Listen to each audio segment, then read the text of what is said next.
Bible Toons Studio presents Rahab, the outcast. God chose to save a nation. Rahab was born in poverty, the daughter of a simple man named Salmon. Jericho looked down on her, but God was preparing her for a destiny far greater than the walls that surrounded her. One day, her faith would save her family and change history forever. In a city doomed for destruction, behind walls so mighty they touched the pride of kings, God chose the most unlikely person to change history. I know that the Lord has given you this land. Not a warrior, not a prophet, not a leader, but a woman the world rejected, Rahab. Her faith would shake the foundations of a nation.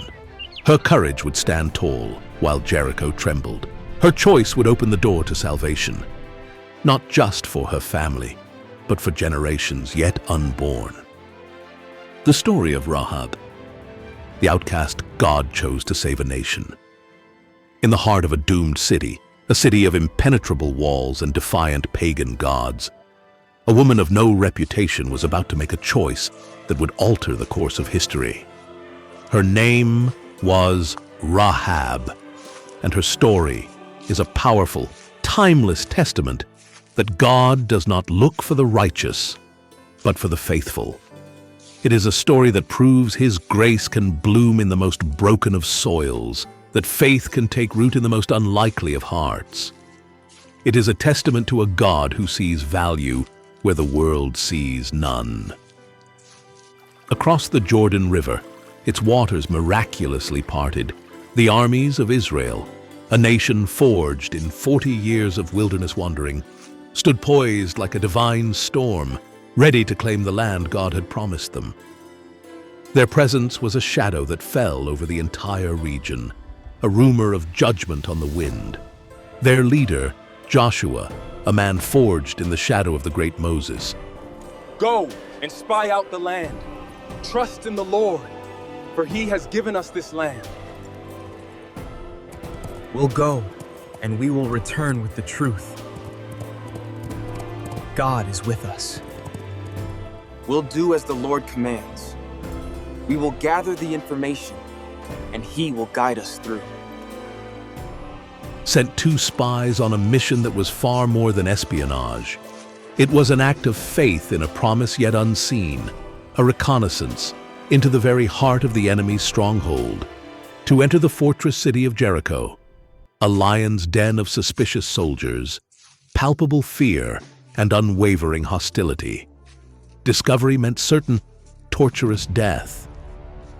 As they slipped through the darkening shadows of the city's narrow, winding streets, every footstep was a gamble, every unexpected glance a potential betrayal.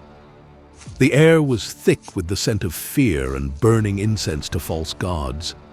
The very walls, monuments to the city's pride and self-reliance, seemed to have eyes. Word of their presence, whispered from merchant stalls to guard posts, spread like a fever through the city, and soon they found themselves hunted, the unseen predators now the prey. With the king's guards closing in, their mission on the verge of catastrophic collapse, they sought refuge in the most unlikely, most dangerous of places. The home of a prostitute named Rahab, a woman whose house was built into the very walls of the city they had come to destroy. Jericho was a city that trusted in its own strength. Its massive double walls, a marvel of ancient engineering, were considered impregnable, a monument to human power and defiance against any foe, human or divine. The city was a fortress of self-reliance, proud and unyielding. Inside those walls, however, a deep and pervasive fear had taken root, a cancer of the soul that no wall could keep out. The people of Jericho had heard the stories that had traveled on the desert winds, tales of the God of Israel, a God so powerful He had parted the Red Sea, and had utterly destroyed the mighty Amorite kings, Sihon and Og.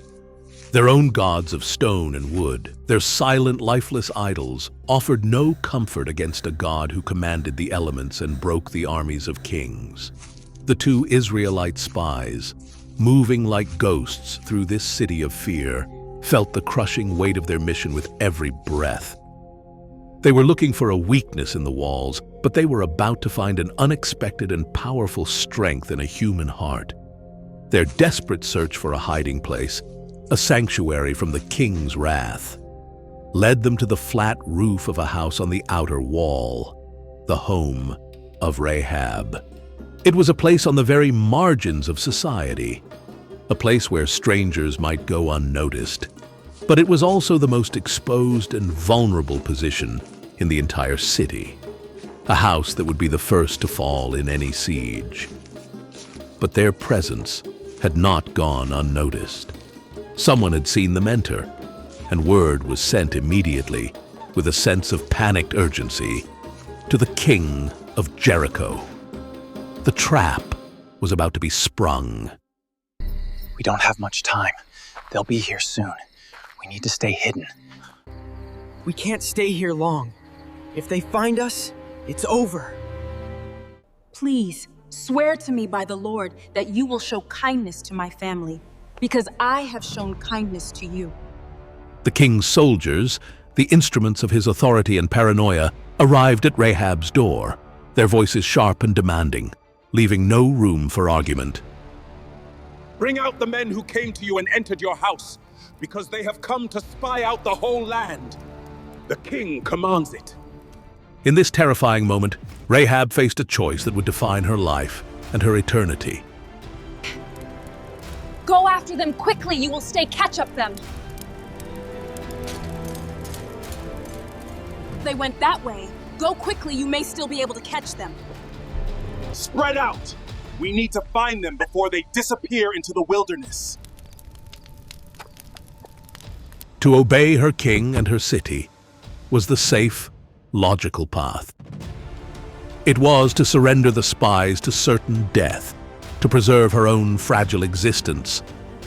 To defy him was to commit treason, an act punishable by a brutal death for her and her entire family.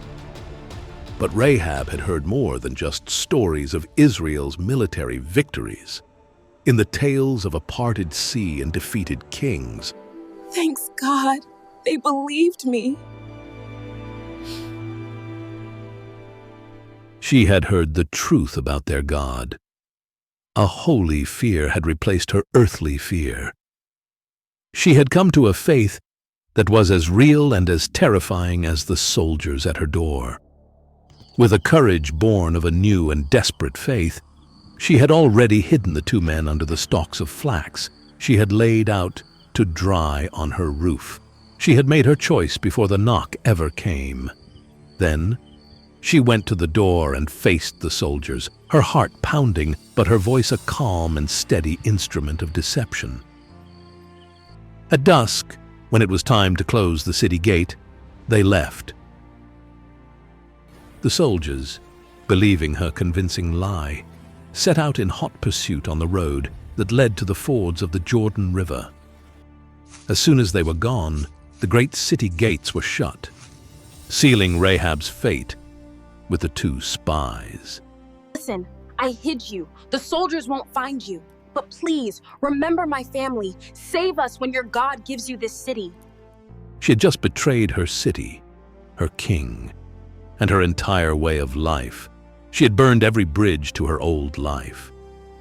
In that moment, she had placed her faith not in the mighty, impregnable walls of Jericho, but in the unseen, all-powerful God of Israel.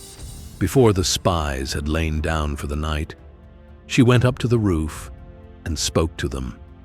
Her words were not those of a frightened woman seeking a bargain, but a powerful declaration of faith that was astonishing in its clarity and conviction. She was not guessing. She was proclaiming a truth that had taken root in her soul. I know that the Lord has given you this land. I know it, and I know that a great fear of you has fallen on us. so that all who live in this country are melting in fear because of you.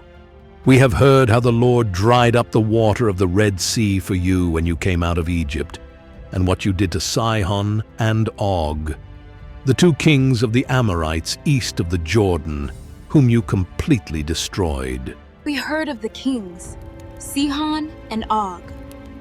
Your God destroyed them completely. When we heard of it, our hearts melted in fear and everyone's courage failed because of you. For the Lord your God is God in heaven, above and on the earth below. There is no other. Now then, please swear to me by the Lord that you will show kindness to my family, because I have shown kindness to you. Give me a sure sign that you will spare the lives of my father and mother, my brothers and sisters, and all who belong to them, that you will save us from death. Her plea was not for herself alone, but for her entire family, a love that mirrored the covenant heart of God. The spies, seeing her genuine and profound faith, a faith greater than any they had yet seen in Jericho, made a solemn, binding oath.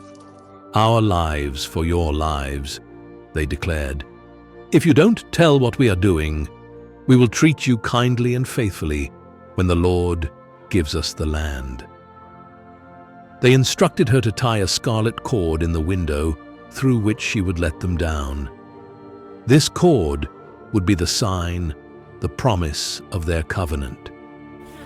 We must be careful. They're watching. If we climb down now, we can reach the hills before sunrise. Let's move.